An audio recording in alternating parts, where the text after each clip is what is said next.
الحمد لله نحمده ونستعينه ونستغفره ونؤمن به ونتوكل عليه ونعوذ بالله من شرور أنفسنا ومن سيئات أعمالنا من يهده الله فلا مضل له ومن يضلل فلا هادي له ونشهد أن لا إله إلا الله وحده لا شريك له ونشهد أن سيدنا ونبينا ومولانا محمدا عبده ورسوله صلى الله تعالى عليه وعلى آله وأصحابه وأزواجه وذرياته وسلم تسليما كثيرا كثيرا. أما بعد، أعوذ بالله من الشيطان الرجيم. بسم الله الرحمن الرحيم. قال تعالى: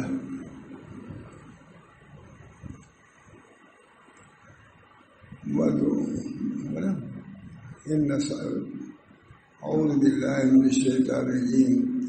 بسم الله الرحمن الرحيم. إن سعيكم لشتى. صدق اللہ العظیم. دوستو، بزرگوں، عزیزو، الحمدللہ یہ سلسلہ جاری ہے. اللہ تعالیٰ کا فضل ہے کہ ہم سب لوگوں کو یکجا ہونے کی سعادت نصیب ہو رہی ہے. اس کے بہانے سے دوستوں سے ملاقات، آپس میں ایک خاص قسم کی مؤانست، مجالست، یہ سب چیزیں کاری خیر ہیں. خود نبی اکرم صلی اللہ علیہ وسلم نے ارشاد فرمایا: وجبت محبتی للمتجالسین فیہ. حدیث قدسی ہے. وجبت محبتی للمتجالسین فیہ. میری محبت ان لوگوں کے لیے لازم ہو گئی جو میری محبت میں ایک جگہ جمع ہوتے ہیں، ایک جگہ بیٹھتے ہیں. یہ سلسلہ نہایت مبارک سلسلہ ہے جس کو رسول اللہ صلی اللہ علیہ وسلم نے بیان فرمایا، بلکہ حدیث قدسی ہے. میرے لیے سعادت کی بات ہے. اگرچہ میرا آنا جانا تو مشکل معلوم ہوتا ہے، لیکن اسی امید پر کہ آپ حضرات سے ملاقات بھی ہو جائے گی، کچھ دینی بات بھی ہو جائے گی، جو ہم لوگوں کے لیے سعادت ہے. اس وقت میں نے جو چھوٹی سی مختصر سے آیت کی تلاوت کیا ہے وہ بھی نہایت اہم ہے. یہ جب ہماری کہیں دعوت تھی، بیان کی دعوت، بعض طرح بیان کرنے جانا تھا. مسجد مدرسہ بھی تھا وہاں. ہم ایک دوسرے اس دروازے سے مسجد مدرسے میں داخل ہونے لگے. وہیں پہ ایک کالج بھی تھا، انگریزی تعلیم، گمبیا کی بات ہے. تو جو اس دروازے سے بھی داخل ہو رہے تھے اور جو ہم بھی داخل ہو رہے تھے، مگر دونوں ایک جگہ ہے. دونوں کا مقصد ایک ہی ہے. وہ بھی علم حاصل کرنے کے لیے جا رہے ہیں اور ہم بھی علم ہی حاصل کرنے جا رہے ہیں، لیکن دونوں میں کتنا فرق ہے. صحیح تو برابر ہے لیکن مقصد برابر نہیں ہے. میں نے بیان کیا بہت. صحیح میں دونوں برابر ہیں. وہ بھی کالج میں جا رہے ہیں، صحیح ہے. ہم بھی مدرسے میں جا رہے ہیں، یہ بھی صحیح ہے، کوشش ہے. لیکن نیت کے اعتبار سے، مقصد کے اعتبار سے کتنا فرق ہے. وہ صحیح جو ہو رہی ہے دنیا کی طرف ہو رہی ہے اور یہ صحیح آخرت کی طرف ہو رہی ہے. دونوں صحیح ہیں، لیکن خود اللہ تعالیٰ ارشاد فرماتے ہیں: ان سعیکم لشتیٰ. تمہاری صحیح مختلف ہے. صحیح تو ہے، فاسعوا الی ذکر اللہ، یہ بھی ایک صحیح ہے. اور بددینی کی جگہوں پر جو جا رہا ہے وہ بھی ایک صحیح ہے. میں کبھی کبھی بیان بھی کرتا ہوں، دیکھو جمعرات دن عرب میں چھٹی ہوتی ہے تو بہت سے جدہ کے لوگ چھٹی جب ہوتی ہے تو وہ مکہ معظمہ جاتے ہیں عمرہ کے لیے. اور بہت سے لوگ مکے میں ہیں جن کی چھٹی بھی جمعرات کو ہوتی ہے، وہ آتے ہیں کیا بتائیں برائیوں کے لیے. صحیح تو دونوں کی ہے. وہ مکے جا رہا ہے عمرہ کرنے کے لیے جبکہ وہ جدے میں ہے، وہ آ رہا ہے جدہ مکہ سے. اس کا مقصد اور ہے، اس کا مقصد کتنا فرق. میں نے کہا وہاں کہ دونوں میں بھیڑ ہو جائے مرنے میں دونوں برابر ہیں، وہ بھی مرے گا یہ بھی مرے گا، لیکن اس کی صحیح اللہ کی طرف ہے، ملائکہ رحمت آئیں گے اس کو لے جانے کے لیے۔ اس کی نیت کیا تھی؟ عیاشی فحاشی کے لیے، معلوم ہے ہم کو، اس کو ملائکہ عذاب آئیں گے لینے کے لیے۔ آپ کو معلوم ہے کہ ایک بہت مشہور حدیث ہے کہ ایک شخص نے 99 قتل کیا تھا، 99 قتل کیا تھا۔ کسی صوفی کے پاس گیا، مفتی نہیں تھا وہ، نے کہا حل لی توبہ، تم کیا میری توبہ ہے؟ کہا نہیں، تمہارے کوئی توبہ نہیں، 99 قتل کر کے آئے ہو اور توبہ کا ذکر کر رہے ہو۔ حدیث ہے کہ بہت مشہور حدیث ہے یہ۔ اس نے کہا لیا پورا کر لو، 100 پورا کر لیا اس نے، 99 بجائے 100 پر۔ پھر اس کے بعد وہ گیا، ایک مفتی صاحب گیا، کہا کہ کیا میری توبہ ہے؟ 100 تو قتل کر کے آیا ہوں، کیا میری توبہ ہے؟ کہا کیوں، کون سی توبہ میں رکاوٹ کیا ہے؟ توبہ کر لو، اللہ کا مقبول ہو جاؤ گے۔ مفتی صاحب نے اچھا جواب دیا، وہ خوش ہو گیا کہ ہمارے لیے اب بھی توبہ ہے، توبہ کا دروازہ کھلا ہوا ہے۔ اس بنا پر اس نے توبہ کیا۔ لیکن وہ مفتی صاحب نے ایک تجربہ کار بھی تھے، انہوں نے کہا دیکھو مگر یہاں نہ رہو، قریہ سیئہ میں نہ رہو، یہ برا قریہ ہے، یہاں تم نے 100 قتل کیا ہے، اس وقت یہ قریہ کو چھوڑو اور قریہ صالحہ میں چلے جاؤ، فلاں جگہ چلے جاؤ، جہاں خانقاہ رہی ہو یا مدرسہ رہا ہو، نیک لوگ رہو، وہاں تو نہیں قریہ صالحہ چلے جاؤ۔ تھا مخلص آدمی، چھوڑ دیا اپنا وطن، یا جس قریے میں رہتا تھا اس کو چھوڑ دیا، چلا آگے۔ جب بالکل بیچ میں پہنچا ہے اس کا انتقال ہو گیا، ملائکہ آ گئے، ملک الموت۔ اب دونوں اختلاف ہوا، ملائکہ رحمت میں اور ملائکہ عذاب میں۔ ملائکہ رحمت نے کہا کہ بھائی یہ توبہ کر چکا ہے، قریہ صالحہ کی طرف جا رہا ہے، نیک قریہ کی طرف، یہ اس کی لاش ہم کو دو۔ اور جو عذاب والا تھا، ارے 100 قتل کر کے جا رہا ہے، کہیں بھی جا رہا ہو ہم لے جائیں گے، وہاں بھی اختلاف ہو گیا۔ ملائکہ رحمت میں ملائکہ عذاب میں اختلاف ہو گیا، اختلاف دیکھیے وہاں ہو گیا۔ ایک صاحب آئے، وہ فرشتے ہی تھے لیکن جو بھی سیکنڈری ہوں، انہوں نے کہا میں فیصلہ کرتا ہوں۔ فیصلہ کیا انہوں نے کہ اس کو ناپو، اس قریے سے اس قریے کے پیمائش کرو کہ کتنا ہے۔ اگر قریہ صالحہ کی طرف ہے تو ملائکہ رحمت لے جائیں گے، اور قریہ صالحہ کی طرف اپنے ہی قریہ کی طرف ہے تو اس کو ملائکہ عذاب لے جائیں گے۔ فیصلہ ہو گیا، نپائی ہوئی ہے نا، حدیث ہے کہ نہیں، نپائی ہوئی۔ تو ایک بارش صرف قریہ صالحہ کی طرف آگے تھا، اور لکھا ہوا یہ بھی روایت میں کہ بالکل بیچ میں وہ گرا تھا، لیکن تھوڑا سا کھسک ادھر چلا گیا تھا، یہ بھی لکھا ہوا ہے، تھوڑا سا کھسک کر کے اپنا بڑھا دیا اس نے۔ ایک بارش قریہ صالحہ والے لے گئے، صحیح ہے، ایک قریہ ایک فٹ صحیح جو ہے اس کو جنت میں اس نے پہنچا دیا ہے، صحیح تو ہوئی۔ اس وجہ سے صحیح بہرحال خود یہ کرتے ہیں، یا الذین آمنوا یا اذا نودی للصلاۃ من یوم الجمعہ فاسعوا الی ذکر اللہ، اللہ کے ذکر کی طرف جاؤ۔ سب معمولی آیتیں تھوڑے نا ابھارنے والی آیتیں ہیں۔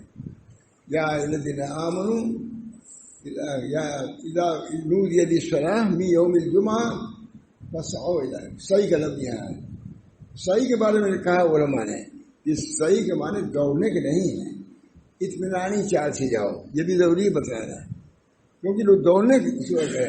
صحیح کا لفظ کہتے ہیں، صحیح کے لیے ضروری نہیں کہ دوڑ ہو، بلکہ اوسط درجے کی چال سے باوقار جانا چاہیے، وقار کا لفظ ہے۔ اس طرح پر دوستو صحیح بہت بڑی چیز ہے۔ ان نسائکم لشتیٰ، ابھی میں آ رہا تھا، راستے میں دیکھا دوڑ دھوپ لگی ہوئی، ہم لوگ آ رہے تھے نماز پڑھنے، اور کوئی جا رہا ہے تجارت کے لیے جا رہا ہے، کوئی کسی فکر میں جا رہا ہے، دوڑ پوری سڑک بھری ہوئی ہے، دوڑنے والوں کی تو صحیح تو ہے، لیکن سب کی صحیح الگ الگ ہے۔ بس اللہ تعالی ہم لوگوں کو توفیق دے کہ وہ صحیح اللہ ہو، کامیاب ہے۔ صرف صحیح سے، صرف صحیح کے اسے کوئی بھی زیادہ عبادت بھی نہیں کیا تھا، صرف صحیح جو تھی اور ایک بارش زیادہ ہوئی، صحیح تو معمولی چیز ہے، صحیح ضرور کرنا چاہیے۔ بزرگان دین کے پاس اس صحیح کے لیے جاتے ہیں تاکہ صحیح کرنے کا دائیا جذبہ پیدا ہو جائے کہ ہم کو چلنا ہے، اپنی اصلاح کرنا ہے، خدا کے راستے میں ہم کو نکلنا ہے، خدا کے راستے میں اپنی اصلاح کرنی ہے، یہ ہے صحیح۔ اللہ ہم سب کو توفیق دے کے ان نسائکم لشتیٰ، ہمارے سب صحیح۔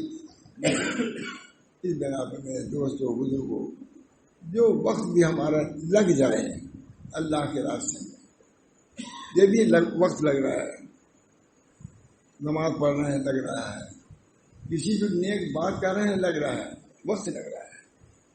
مانیے کون سا وقت ایسا ہو وہی قبولیت کا وقت ہو۔ ایک کلمہ آپ نے کہا، اللہ کو کلمہ پسند آ گیا، اسی سے اس کو نجات ہو جائے گی۔ اس بنا پر اس کے لیے بھی بہت ضروری ہے کہ ہماری صحیح برابر جاری رہنی چاہیے۔ اندری رامی خراش و می تراش تا دم آخر دم فائن و بات، اس راستے میں خراش و تراش تو لگ ہی رہے گا، آخری دم تک فارغ نہ رہو۔ اللہ تعالیٰ ہم سب کو اس صحیح کے پر عمل کرنے کی توفیق مرحمت فرمائے۔ حقوق ہے ہمارے، مخلوق سے تعلقات ہیں، دعوت بھی ہے، عداوت بھی ہے، سب کے حقوق ہیں۔ عداوت میں کس حد تک آپ جا سکتے ہیں اور دعوت کے کیا آداب ہیں، یہ سب لکھا ہوا ہے۔ عداوت مخالفت ہے اگر کسی سے تو کتنی مخالفت ہونی چاہیے، اس کے بھی حقوق، اس کے حدود ہیں، حقوق موجود ہیں۔ لوگوں کو آپ نے دعوت دیا، کھانے کی دعوت دیا، ایک تو ہے اللہ کی دعوت، اس کے لیے کیا ضرورت ہے؟ علم کی ضرورت ہے اور رفق کی ضرورت ہے۔ تین چیزیں ماشاء صلی اللہ بیان کرتے تھے کتابوں سے، دعوت کے تین چیز۔ ایک تو علم ہے، جس چیز کی وہ دعوت دے رہا ہے اس کا علم ہونا چاہیے، کیونکہ اگر علم نہیں ہوگا تو بہت سی مشروع چیز کو غیر مشروع، غیر مشروع کو مشروع کر دے گا، جائز کو جائز، ناجائز ناجائز کو جائز قرار دے دے گا۔ بعض وہ چیز جو کسی مسئلے میں جائز ہے یا بلکہ مستحب ہے، اگر علم نہیں تو آپ تردید کر دیں گے، جبکہ وہ شریعت پر عامل ہے۔ اس بنا پر علم کی ضرورت ہے، پھر اس کے بعد رفق کی ضرورت ہے۔ یہ تینوں چیزیں حضرت کی کتابوں میں لکھی ہے۔ علم، اس کے بعد نرمی ہونی چاہیے۔ پورا آپ لوگ ایسے نرم قول کہیے، اور تو ہے لیکن نرم ہونی چاہیے۔ موسیٰ علیہ السلام، ہارون علیہ السلام بھیجا اللہ تعالیٰ نے فرعون کی طرف، موسیٰ کیا کہا؟ قول لین کا، نرم قول پر نبی کو حکم رہا ہے، اور کہاں جو خدائی کا دعویٰ کر رہا ہے اس کو کہنے جا رہے ہیں کہ اس کو بھی کہہ رہے ہیں کہ سخت کلام مت کرو، نرمی سے کلام کرو۔ سختی کی جگہ اگر نرمی تم کر دو گے تو اتنا نقصان نہیں ہے، جہاں نرمی کی جگہ سختی کرنے سے نقصان ہے۔ امام غزالی لکھ رہے ہیں۔ اس وجہ سے امر بالمعروف نہی عن منکر میں اس کا بہت اہتمام ہونا چاہیے، علم ہونا چاہیے، رفق ہونا چاہیے۔ اس کے باوجود اگر کسی کی طرف سے ناخوشگوار واقعہ ہوتا ہے تو علم چاہیے۔ علم اور رفق اور حلم تین چیزیں ہیں دعوت کے، تین چیزوں میں۔ ایک تو علم ہونا چاہیے، جس کی طرف دعوت دے رہا ہے اس کے متعلق سمجھنا چاہیے کہ ہے کیا ہے۔ ایسا تو نہیں ہے کہ صحیح برائی ہو، آپ برائی کی طرف دعوت دے رہے ہو لا علمی کی بنا پر، یا کسی مسلک میں وہ جائز ہو آپ اس کو ناجائز قرار دے رہے ہو، نہیں، اس کے علم ہونا چاہیے۔ دوسری بات یہ ہے کہ اس دعوت کو پیش کرو کیسے؟ رفق کے ساتھ، نرمی کے ساتھ پیش کرو، کیونکہ نرمی میں نفع زیادہ ہے۔ رفق کو انجا مگر لکھتے ہیں کہ رفق جو ہے یہ زیادہ کامیابی ہے۔ کامیاب کون ہے؟ رفق ہی ہے۔ اس بنا پر خود ہمارے حضرت کا قول تھا کہ اس زمانے میں امر بالمعروف نہی عن منکر کے لیے تلطف متعین ہے، وہی رفق۔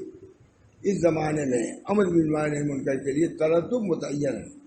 اس بنا پر نرمی سے کوئی بات کرو، سمجھاؤ قاعدے سے۔ اللہ تعالیٰ ہم سب کو ان کی توفیق دیں۔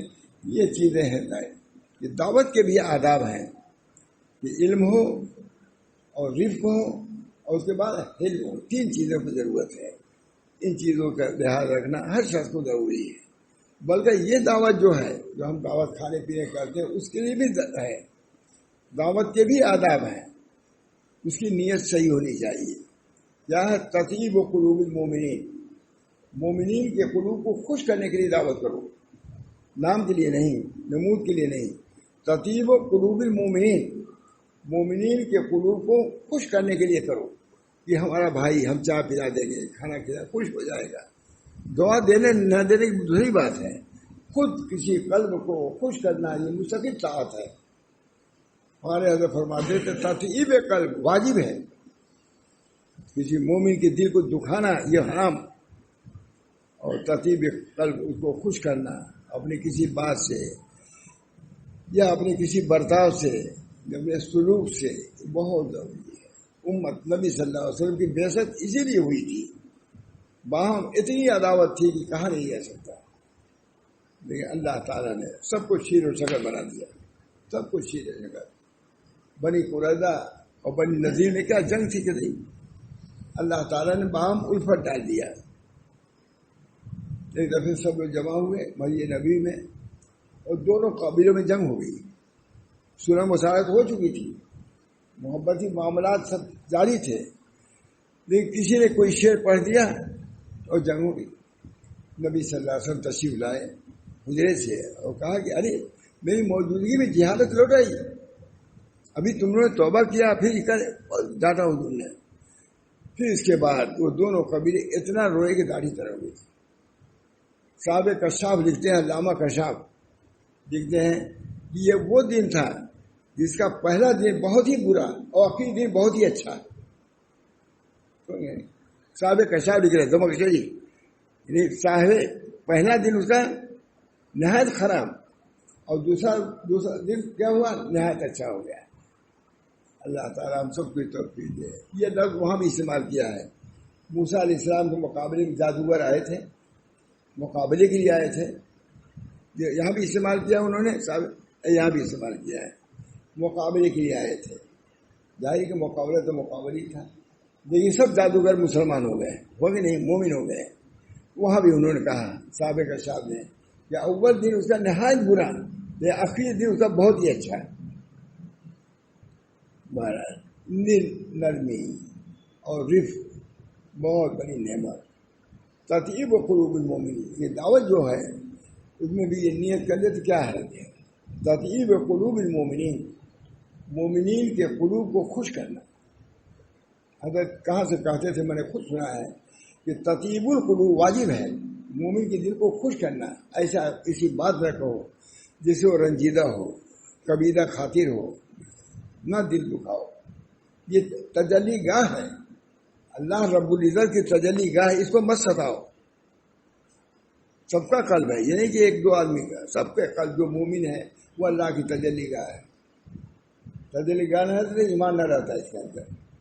اللہ کی نظر عنایت ایسے قلب ہے جس کے دل میں ایمان ہے، جس کے اندر توحید ہے، جس میں رسالت کا یقین ہے، جس میں قیامت کا یقین ہے. وہ قلب کیا ہے؟ تجلی گاہ باری تعالیٰ ہے. اس کو مت ستاؤ. خود نبی اکرم صلی اللہ علیہ وسلم نے ارشاد فرمایا، اے کعبہ تیری حرمت اپنی جگہ پر ہے، لیکن مومن کا قلب اس کا اور ہی کچھ درجہ ہے. تم کو مٹا دیا تب بھی اتنا نہیں، لیکن مومن کے قلب کو نہ ستاؤ. ہے کہ نہیں؟ حدیث ہے، قاضی ثناء اللہ پانی پتی نے سو لکھا ہے. بہرحال تطیب قلوب المومنین، اس دعوت سے بھی مقصد مومنین کے قلوب کو خوش کرنا ہے. اور دوسری بات کا تانیس و قلوب الاخوان، اور بھائیوں کے قلوب کو مانوس کرنا. کھلانے پہ مانوس ہو جاتے ہیں نہیں لوگ، چائے پلائیے کہ مانوس ہو گئے. تانیس و قلوب، یہ امام غزالی کہہ سکتے تھے تانیس و قلوب الاخوان، اور بھائیوں کو قلوب کو مانوس کرنا خود مستقل ایک فریضہ ہے. وحشت نہ پیدا ہونے پائے، دوری نہ پیدا ہونے پائے، جدائی نہ ہونے پائے. تو تانیس و قلوب الاخوان، بھائیوں کے قلوب کے اندر انس پیدا کرنا. تم سے وحشت جو ہے، کھانے پینے سے کیا وحشت دور ہوتی کہ نہیں؟ چائے پی لیا ہی کر لیا. دو چیزیں امام غزالی لکھ رہے ہیں. اور تیسری بات بہت اچھی لکھی ہے، وہ تسنن بسنت النبی صلی اللہ علیہ وسلم فی طعام طعام، اور حضور کے سنت کا اتباع کرنا اطعام طعام میں، کھانا کھلانا یہ حضور کی سنت ہے، اس نیت سے کھلاؤ کہ حضور کھلاتے تھے، اب اس کا درجہ اور بڑھ گیا ہے۔ دو چیزیں وہ ہیں، تطیب قلوب المومنین و تانیس قلوب الاخوان، اور تیسری چیز یہ ہے وہ تسنن بسنت النبی صلی اللہ علیہ وسلم فی اطعام طعام، اطعام کھانا کھلانے میں یہ نیت کرو کہ حضور کھانا کھلاتے تھے تو ہم بھی کھلا رہے ہیں، تو کھانا کھلانے کا الگ ثواب اور حضور کی سنت کا خیال کرنا اتباع کا یہ الگ ثواب ملے گا۔ اس بنا پر دوستوں بزرگوں، اللہ تعالیٰ نے نبی صلی اللہ علیہ وسلم کو اسی کے لیے بھیجا تھا۔ بڑی عمدہ، المسلم من سلم المسلمون بلسانی، بہت مشہور حدیث ہے۔ ایک حدیث وہ بھی اس وقت بھی ساتھ پڑھا تھا، کہتے ہیں تعاونوا لا تخاصموا لا تدابروا وكونوا عباد اللہ اخوانا، اے بھائیو پیٹ نہ پھیرو، آپس میں مخاصمہ نہ کرو، بھائی بھائی ہو جاؤ۔ تو نبی اکرم صلی اللہ علیہ وسلم کی بعثت کا مقصد ہی یہی ہے، بعثت لأتمم مکارم الاخلاق، مکارم اخلاق کی تکمیل کی جب تشریف لائے تو امت کو اس کی طرف کتنا متوجہ ہونا چاہیے۔ کتنی کتابیں لکھی ہوئی ہیں، خلق عظیم پر خود مستقل کتاب نواز صاحب نے لکھا ہے، اور ایک عالم کو میں نے دیکھا، اسے لکھا ہے کہ خلق عظیم کی تعریف آج تک کوئی سمجھ ہی نہیں سکتا کہ حضور کس درجے پر تھے اخلاق کے، جو حضور صلی اللہ علیہ وسلم نے۔ اس بنا پر ان تعلیمات کو بھی پیش نظر رکھنا، اس کے لیے محنت کرنا، کوشش کرنا، یہ عین دین ہے۔ اللہ تعالیٰ ہم سب کو توفیق منور فرمائے کہ نبی اکرم صلی اللہ علیہ وسلم جو اخلاق لے کے آئے تھے وہ اخلاق ہمارے درمیان میں بھی رائج ہو جائے، لوگ اس پہ مانوس ہو جائیں۔ بہت ہے حضور صلی اللہ علیہ وسلم کو معلوم ہے، بہت سنا میں نے امام محمد احمد صاحب سے کہ ایک یہودی لڑکا تھا، وہ پانی بھرنے کے لیے آیا، مشکیزہ لے کر کے پانی، وہ مشکیزہ وہ لڑکا لے نہیں جا سکتا تھا، اتنا بھاری تھا۔ حضور اکرم صلی اللہ علیہ وسلم اس کو دیکھ رہے تھے، تشریف لے گئے، خود بنفس نفیس ابو بکر صدیق کو حکم نہیں دیا، حضرت عمر کو حکم نہیں دیا، بلکہ خود تشریف لے گئے اور مشکل یعقوب کے گھر تک پہنچا دیا۔ وہ کھسیٹا ہوا اندر لے گیا، اس نے کہا تم تو لے نہیں آ سکتے تھے، کسی کون لے آیا اس کو؟ اس نے اشارہ کیا کہ فلاں یہ لے آئے۔ آگے دیکھا یہ حضور صلی اللہ، ہم اتنے بڑے دشمن ان کے جان کے، اور لیکن پھر اس کے بعد مسلمان ہو گئے، مسلمان ہو گئے۔ یہ حضور صلی اللہ علیہ وسلم کے اخلاق تھے۔ کیسے اخلاق تھے؟ ایک قریہ تھا، وہاں حضور صلی اللہ علیہ وسلم حملہ نہیں کرتے تھے۔ کسی نے کہا بھائی ہر طرف ہو رہا ہے جہاد کا مارکا گرم ہے، یہاں کیوں نہیں ہو رہا ہے؟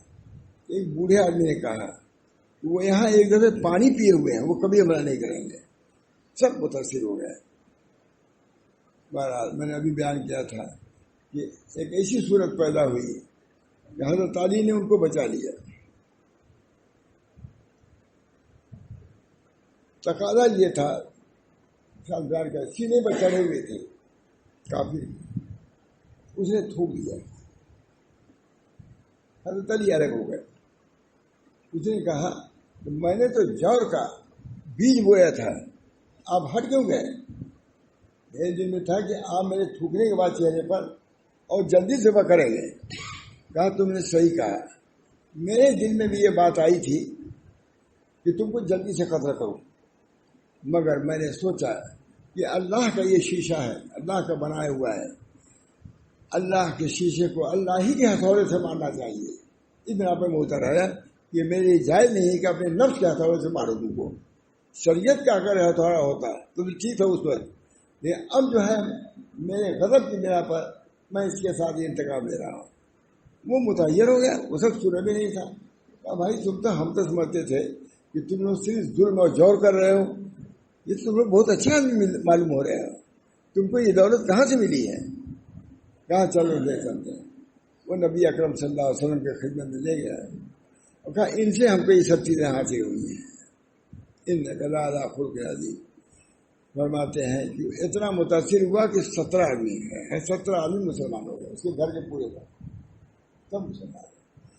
اس پر لکھتے ہیں مولانا روم مست ہو گیا.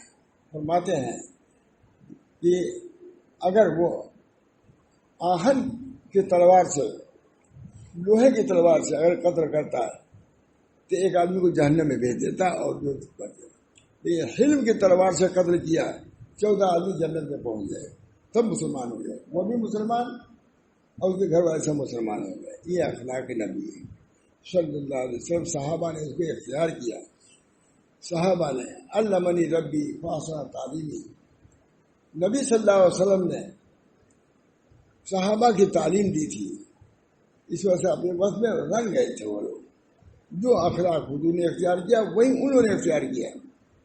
اصحابی کا نجوم. اسی طریقے سے مشائخ کے بھی کچھ اعمال ہوتے ہیں اور خصوصی اخلاق ہوتے ہیں. جب ان سے تعلق ہو تو کچھ نہ کچھ اس کا اثر آنا چاہیے. پوری دین میں بھی اس میں بھی. ہمارے حضرت ماں محمد احمد صاحب بہت با اخلاق تھے. بہت با اخلاق. حضرت کو خود اخلاق وہ تو نرم مشروع ہی تھے.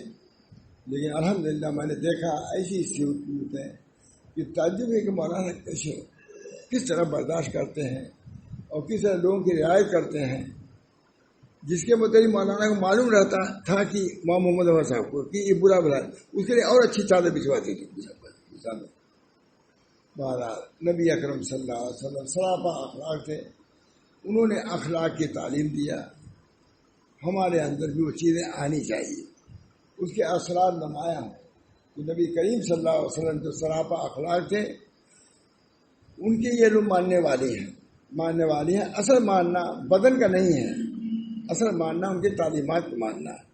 ہمارے حضرت بہت کہتے تھے کہ بزرگوں کے ابدان جو ہیں متبرک نہیں ہیں ان کی تعلیمات متبرک ہیں.